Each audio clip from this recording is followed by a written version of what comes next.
Before I begin, there are a few quick thank yous I'd like to go through. First is a thank you to the university as a whole, to the faculty, the administration, physical plant, staff, everyone. You have made the last 4 years extremely incredible for all of us, so thank you for that.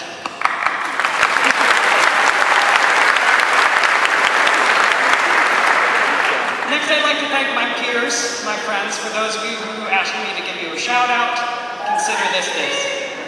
So, thank you to the City of Alliance for putting up with us for the last 4 years.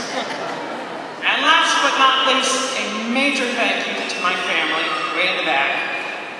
You've been a massive support system for the last 22 years of my life, and I love you. So, since I know how it feels to be sitting out there and have to get through this, I'm going to keep this short and sweet. So here it is, my graduation speech by Jacob Ward. This past summer, Jesse Cunyon, who at that time was still Jesse Douglas, asked me to come and speak in front of the first-year students who were coming in the fall. I had decided that my college experience was like a giant swimming pool, where you could either dip your toe in and feel the water, or you could do a running cannonball like I did. I told them to do everything, to go everywhere, join every club. If you couldn't embrace change, give it a hug every once in a while. I also told them to help others, because when you do that cannonball, or dip your toe into the water, you're going to make a splash. And that splash will ripple out and touch the lives of people around you. So it doesn't matter how you get into the water, just as long as you make that splash. Now fast forward a year to this past week when the request to write this speech came in my inbox. I had no idea what to write, because I had already used up the swimming pool bit. I couldn't use it again. Offering advice would seem useless coming from me, because a lot of you already have jobs, or your future is way more secure than mine is. For those of you who that does not apply to, come see me afterwards and we'll have a little cry session. So I decided to go a completely different route with this. Instead of offering advice, I'm going to propose a challenge. A way to change the world, if you will, that doesn't just apply to my peers who are graduating today, but to everyone in this room.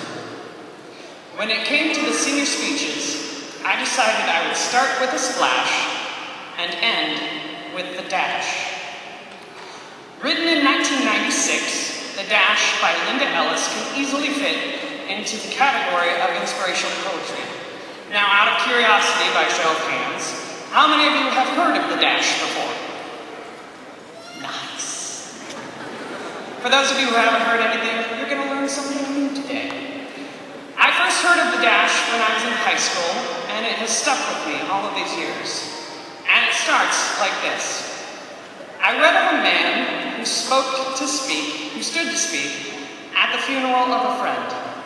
He referred to the dates on the tombstone, from the beginning to the end.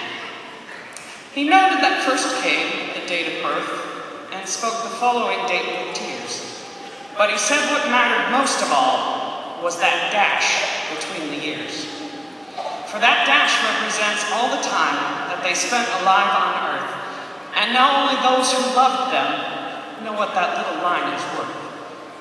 Ellis continues the poem asking the reader to show compassion, love, respect, and selflessness to the rest of mankind. To live your dash. And she concludes the poem with this. So when your eulogy is being read and your life actions to rehash, would you be proud of what they say about how you spent your dash? Now personally, I agree with George Bernard Shaw when he said, I am of the opinion that my life belongs to the whole community. And as long as I live, it is my privilege to do whatever I can for it. I want to be thoroughly used up when I die. For the harder I work, the more I live. Collectively, if all of us in this room live our lives to our full potential, to make a splash that ripples out as far as it can go, to live every second of our dash, this world could be an awesome place to be. Mount Union may be where exceptional begins, trademark Mount Union. But outside of these walls, out there in the real world, exceptional continues to grow and can blossom into something extraordinary. So I'm going to conclude with my challenge to everyone in this room. To live your life for others. Help the people around you. Make a splash, live your dash, and be awesome. Thank you.